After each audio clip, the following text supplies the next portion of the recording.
Alô, amigos, alô, amigas, estamos iniciando Economia e Desenvolvimento. Olha, o programa inédito está indo ao ar neste dia 28 de fevereiro, último dia do mês de fevereiro de 2021. Já entramos a semana que vem, ou nessa semana que o programa está sendo exibido, no terceiro mês do ano de 2021. Vilmar Govinatsky, apesar de não ter sido autorizado, não ter havido oficialmente o carnaval, eu ouvi por aí, pelos amigos, né, que fizesse um carnavalzinho particular em casa, é verdade? Olha, é a pura verdade. É carnavalesco, né, Chico? O meu desfile era da sala para o quarto, do quarto para o outro quarto, para o banheiro, para a cozinha, mas eu desfilei. Desfilou. E veio mais gordinho também, né, Tio? Puxa, isso que é o problema. Né? Carnaval, ao invés de a gente gastar caloria, neste caso, não, a gente acumulou calorias. Aliás, a parte, realmente eu acho que o carnaval foi muito bem. Já deveria ter sido lá no ano passado, né, Vilmar? Ter sido proibido, não tivesse sido permitido, como foi em São Paulo, por exemplo, certamente as coisas teriam agido de outra maneira. Ou seja, a pandemia que já estava aqui no Brasil, em março do ano passado, em fevereiro do ano passado, acabou se proliferando também pela questão do carnaval que aconteceu em São Paulo e no Rio de Janeiro. Mas a proibição deste ano, né, Vilmar? Apesar dessa proibição, nós tivemos muitos furos, né? As pessoas acabaram se amontoando, aglomerando e tal. E esse foi o grande problema que nos traz hoje numa situação de calamidade pública aqui em Porto Alegre e no Rio Grande do Sul. Era previsível isso, se falava na questão das aglomerações. Muito embora o carnaval tivesse sido proibido, mas a praia estava aberta, o veraneio estava aberto. Então, houve realmente essas aglomerações e o resultado que estava previsto está aí. Está aí. Bom, o problema todo são as aglomerações. O negócio é não aglomerar, né? Bom, nós vamos começar o nosso programa, como sempre fizemos, né? Hoje, destacando o momento empresarial. As empresas, naturalmente, têm seus momentos que são mais agudos do ponto de vista fiscal, do ponto de vista tributário, e este é o momento até porque nós temos aí a nova regulamentação do imposto de renda. E para falar sobre esse assunto, claro, o especialista, nosso Cristiano Buchor. Cristiano, como é que foi de carnaval? Fizeste carnaval? Obrigado pelo convite novamente aí, Vilmar. Sim, carnaval para descansar com meus pequenos, né? Em casa, tiracolo, como o Vilmar falou, pulando da sala para o quarto, do quarto para a cozinha, da cozinha de novo para a sala. Tinha um acompanhamento junto, né, Cristiano? Então conseguimos fazer isso. Mas assim, foi um momento bom, né? Por mais que existiu algumas prefeituras, algumas cidades que revogaram isso, a gente notou que todo mundo estava meio que em casa e os parques também lotados e tal. Foi um momento bem complicado. Daqui para frente vão ser bem diferentes. Até o carnaval de 2022 está correndo risco, porque, enfim, né, as coisas ainda estão muito fresquinhas em relação ao que aconteceu com o coronavírus e certamente agora vão questão esperar e tomar um pouco de juízo, né, aquela questão de se preservar. Bom, Cristiano, saiu a regulamentação do imposto de renda. Qual é a principal, ou quais as principais novidades que essa regulamentação traz em relação às anteriores? Sim. Então, Silvio, nessa fala, o interessante é trazer assim, as dicas e as novidades que vieram agora com a regulamentação, né, da declaração de ajuste anual do imposto de renda. Este ano, algo que era muito esperado não ocorreu, que a gente estava esperando, que é a tão esperada correção da tabela do imposto de renda. Não tivemos, infelizmente.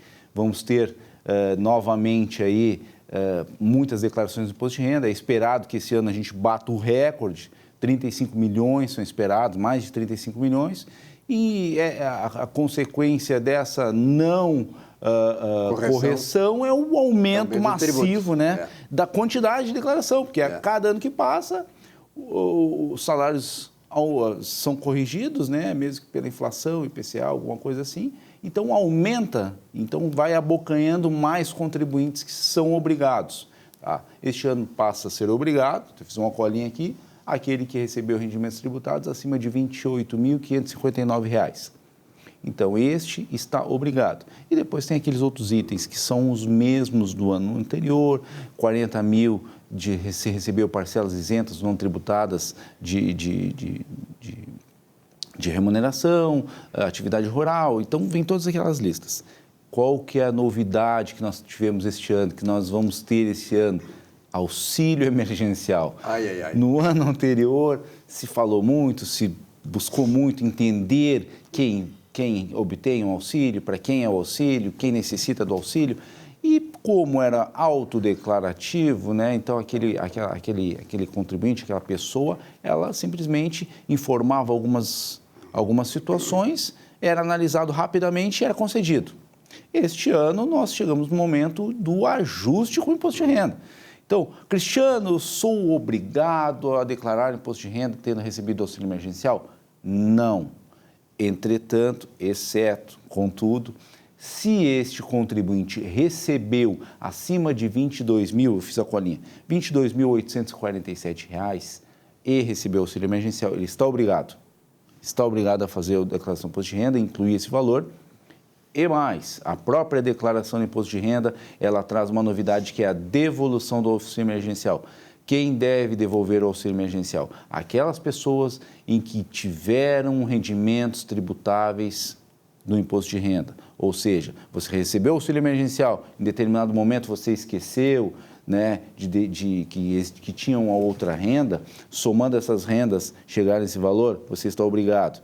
Anote aí a lei, é o parágrafo 2º, linha B do artigo 2º da Lei 13.982 de 2020. Essa é a regulamentação que vai obrigar a fazer essa devolução do auxílio emergencial. Isso mostra, né, Vilmar, que hoje, sempre quando nós tratamos da questão da Receita Federal, nós alertamos aqui o espectador, empresário grande, pequeno e tal, aquele que está começando no mundo empresarial, que a pior coisa que se tem hoje é tentar ludibriar, fraudar dados junto à Receita Federal. Porque hoje, né, Vilmar, com todos esses mecanismos de informações, e internet, e meios legais, né, que existem, a Receita Federal te acha e vai saber exatamente toda a movimentação financeira que fizesse. Legal ou ilegal, é aí, Vilmar? Sem dúvida nenhuma, o cruzamento de informações pela informática não é uma coisa mais simples do mundo. Agora, a pergunta que eu gostaria, Cristiano, que tu esclarecesse para nós e para o nosso telespectador, acompanhando a devolução, haverá também penalidades? Então, isso aqui, na verdade, assim, ó, a pessoa em que identificou, tá? E ela realmente viu que tinha cumprido isso daqui, espontaneamente ela não vai ter penalidades. Tá? Devolve o valor. Então, exatamente. Talvez ela, alguma correção também. Ela identificou que houve um recebimento que não se enquadraria naquela situação, então ela espontaneamente recolhe, faz todos os procedimentos, recolhe a guia Tesouro Nacional, informa na declaração de imposto de renda que houve a devolução, saneou a situação. Não ocorrendo, vai existir as penalidades. Vão existir os processos, vão existir o chamamento, inclusive pela Polícia Federal, para que preste esclarecimento sobre essa situação de ter recebido um auxílio emergencial, fazendo declarações em que, na verdade, não condizem com a realidade. Mas tu falaste em Polícia Federal, significa então que haveria um inquérito policial? É um crime federal. É um crime. É um crime federal. Você declarar que está enquadrado numa situação, né, e receber dinheiro federal, quando na verdade não deveria ter recebido, vai ser o Ministério Público Federal, vai encaminhar a Polícia Federal para que faça a apuração e a abertura, se for o caso, do inquérito, né? E a declaração de bens, embora não chegue naquele limite, não é? Embora não tenha problema de rendimentos, mas o patrimônio seja muito elevado, tu acha que repercute também nisso aí? Sim, não, com certeza, com certeza. Nós tivemos recentemente agora, os telespectadores vão recordar, que no momento das eleições tivemos candidatos que receberam auxílio emergencial e determinados candidatos tiveram uma declaração de patrimônio considerados elevados, então eles fizeram um filtro, acima de R$300 mil, foi lançado na mídia, olha, candidatos e tal. Claro que o patrimônio, às vezes, ele não condiz com a realidade econômica financeira, né? Então, a pessoa pode ter aquele patrimônio, mas está vivendo realmente numa situação muito necessitando muito desses recursos, né? Mas, nesse sentido, foi se levantada essa situação. E com certeza está sendo investigado, está sendo apurado e com certeza é o que a sociedade espera, que se apure, se a finalidade desse benefício está sendo cumprida, que é a finalidade social, que na verdade não seja desvirtuada. Então, neste sentido, o pessoal tem que cuidar.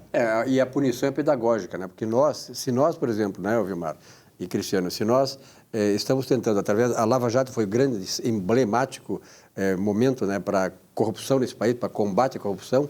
Não são só os graúdos que precisam ser combatidos. Nós, enquanto povo, né, enquanto sociedade, também temos que saber que nós temos que, se queremos exigir que o político, que lá o magistrado, seja lá o que for, o cara da elite, ele também cumpra seus deveres, que ele seja honesto com a sociedade, nós também temos que dar esse exemplo.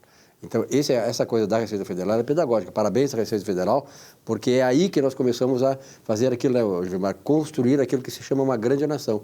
Pessoas que respeitam as coisas e são respeitadas por isso. Que nossos líderes sejam honestos, mas também nós temos que dar o exemplo, porque, afinal de contas, nós somos o povo, temos nossos direitos, mas também temos nossos deveres. Era isso, então? É isso. Finalizando, assim, outras dicas de mudanças, novidades, criptomoedas. Agora, nos bens, foram criados campos específicos, né? Bitcoin, outros criptomoedas e demais criptomoedas, que foi uma avalanche nessa questão. Tem um grande investidor próximo aqui de Bitcoin, sabe? Bitcoin. Tem um grande investidor por aí, nosso amigo. O cara tem, né? O cara tem, né? Esses contribuintes fortes aí que a Receita está interessada. Esses caras, tem que pegar esse cara, né, Vilmar? Olha a minha cara de preocupação.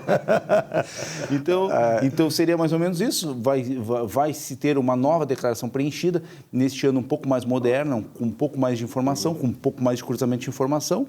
A declaração preenchida, aquele contribuinte que tiver interesse, ele já vem cruzado com a DIMOB, com a DIRF e com a DIMED, que é saúde, imóveis e imposto de renda na fonte, que são as empresas, que são as retenções, né? Então, essa pré-preenchida, o leão já meio que dá a beliscada mais ou menos certa. Tá certo. Muito obrigado, então, Cristiano, nesse nosso momento empresarial. Muito obrigado, Silvio. Obrigado, Vilmar. Beleza.